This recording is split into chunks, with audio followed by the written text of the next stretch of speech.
Hello, welcome back to Far Off Grid. This is Roy Farr. If you remember, in our last video I had flown into the Phoenix International Airport, driven through the Tonto National Forest almost up into Payson, looked at these incredible saguaro cacti and learned a lot about them. And today we're just going to be continuing on that journey. Well, as I was traveling through and coming into Payson, I was really hungry. Hadn't eaten since, I don't know, it'd been about 6 hours, and I saw this Mexican restaurant on the corner here of 87 and 260 called El Rancho, and they really took care of me and provided a very nice and tasty vegan meal.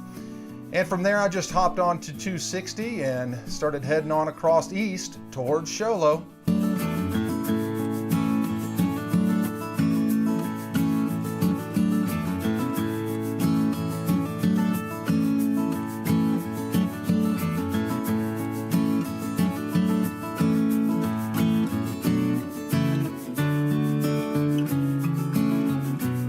As I'm driving across 260, I come to this Mogollon Rim vista. I hope I'm pronouncing that right, but it was just so spectacular. I couldn't resist. I had to pull over and just take in this incredible view for a few minutes. I mean, look at this. You can just see for miles and miles. Amazing.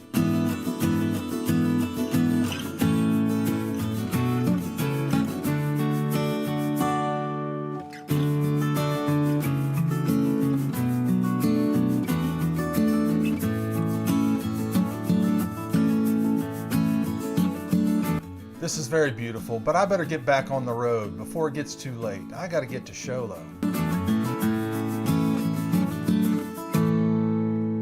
As I'm driving through the beautiful Apache National Forest, I'm noticing that spotted in amongst all these coniferous trees, there are stands of trees called aspen trees.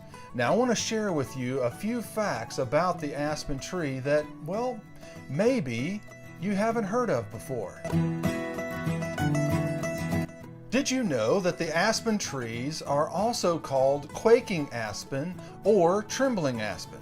This is due to the flexible flattened petioles, or stems, and the flat, almost circular leaves. As the wind blows through the trees, it makes it appear as though the tree is quaking or trembling.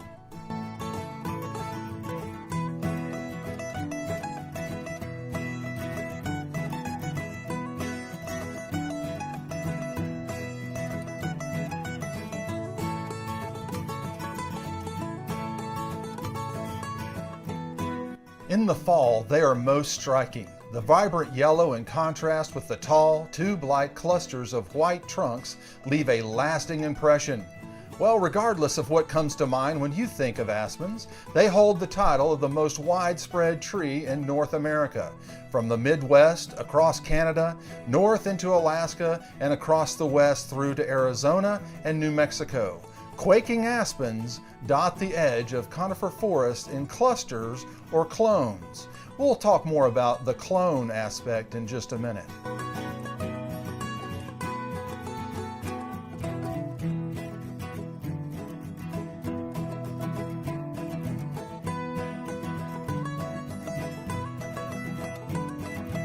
One aspen tree is actually only a small part of a larger organism.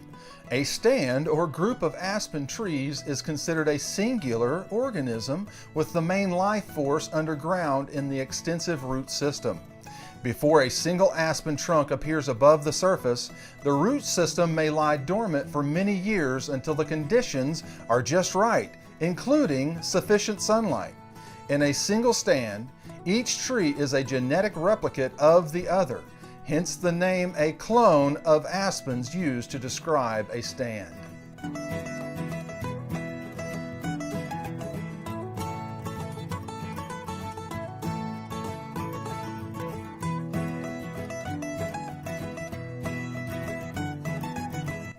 The oldest known aspen clone is found in Utah's Fish Lake National Forest, and it's older than the massive sequoias or the biblical bristlecone pines. Not only is the clone the oldest living organism, weighing in at an estimated 6,600 tons, it is also the heaviest. Even if the trees of a stand are wiped out, It is very difficult to permanently extinguish an aspen's root system due to the rapid rate in which it reproduces.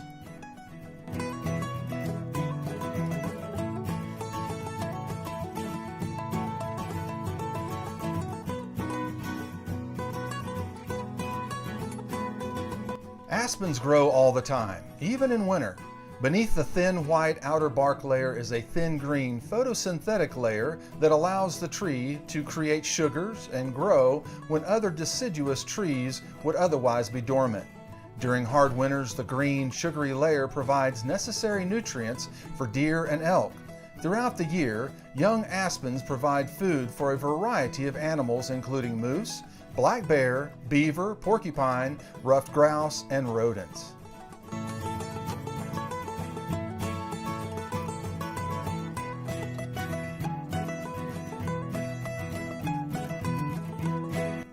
Among swaths of dark green conifers, the deciduous aspen stands thrive in a variety of environments. Aspens quickly colonize recently burned or bare areas to establish a stand of young trees given the proper conditions. So in other words, a forest fire could actually be of benefit to these aspen trees. They prefer moist soil but can survive near springs in desert conditions. Of the many variables for a healthy clone of aspens, the one that cannot waver is the need for abundant sunshine.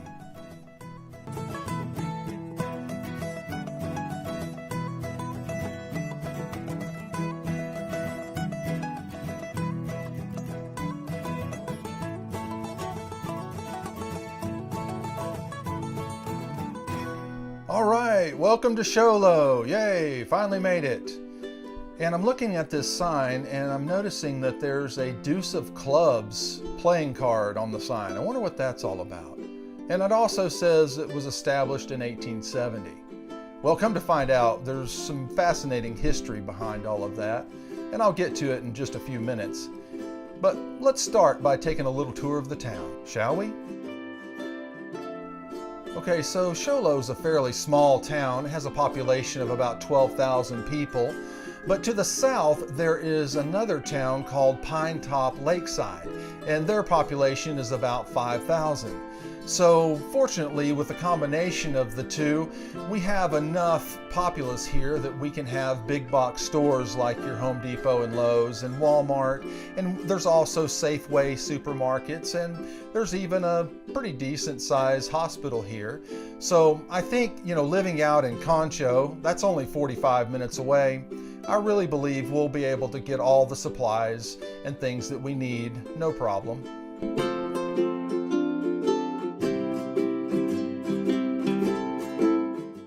All right, let's take a little break from the tour for just a minute, and let's get to this question about the deuce of clubs. And why is the town called Sholo? That's an interesting name.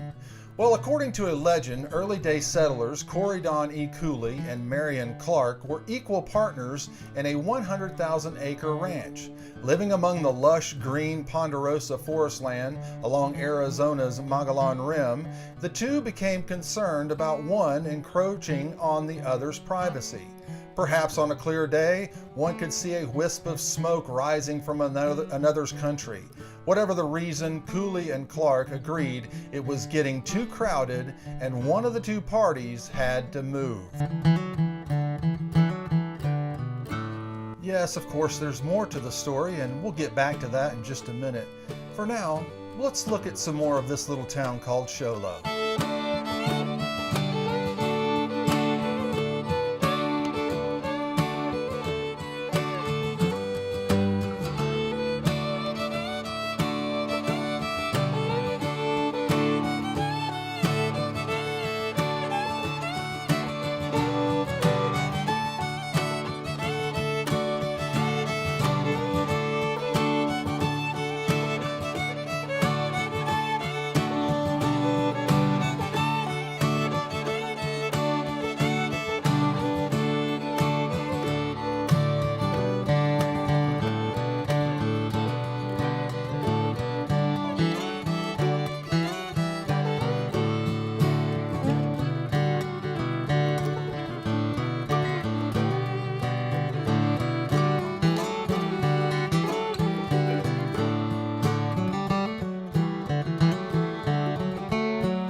Okay, so I'm coming up on this main street through town called the Deuce of Clubs. This reminds me, let's get back to this most fascinating history. So we had these two ranchers that owned a 100,000-acre ranch together, and they decided it was too small for both families. Well, instead of using intimidation or gunplay, they decided to settle this issue with a deck of cards. The game called 7-Up, where low card wins, was a favorite among these frontiersmen. This ended up being a marathon poker game, and it finally reached its climax when Clark said to Cooley, as he dealt the last hand, "If you can show low, you win it all. You win the whole 100,000-acre ranch."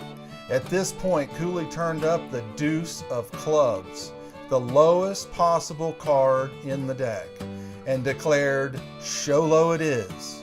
Mary and Clark moved on down the road a piece, and Cooley named the settlement that grew up near his ranch Show Low, in honor of the now famous card game.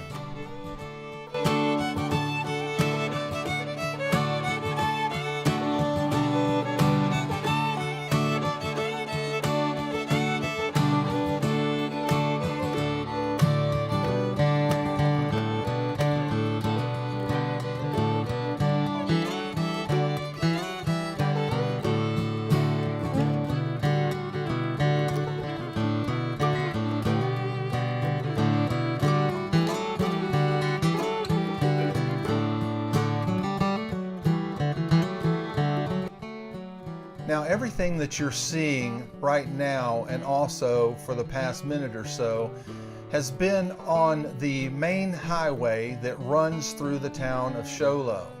That highway is Highway 60.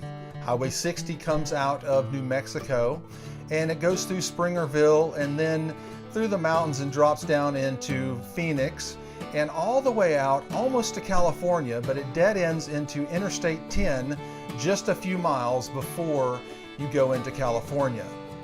However, the stretch of this highway that goes through the town of Show Low is called the Deuce of Clubs.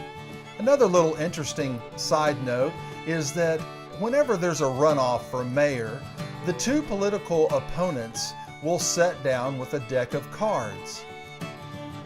And you guessed it, the first one to draw the Deuce of Clubs will be the mayor for the next term. Well, there you have it, a quick tour of the little town of Show Low, Arizona, plus some history to go along with it. I hope that you've enjoyed this video, and if you have, hit the like button and share it with your friends and family, and hit the subscribe button too if you haven't already subscribed. And that's going to wrap it up for this video. Thanks so much for watching.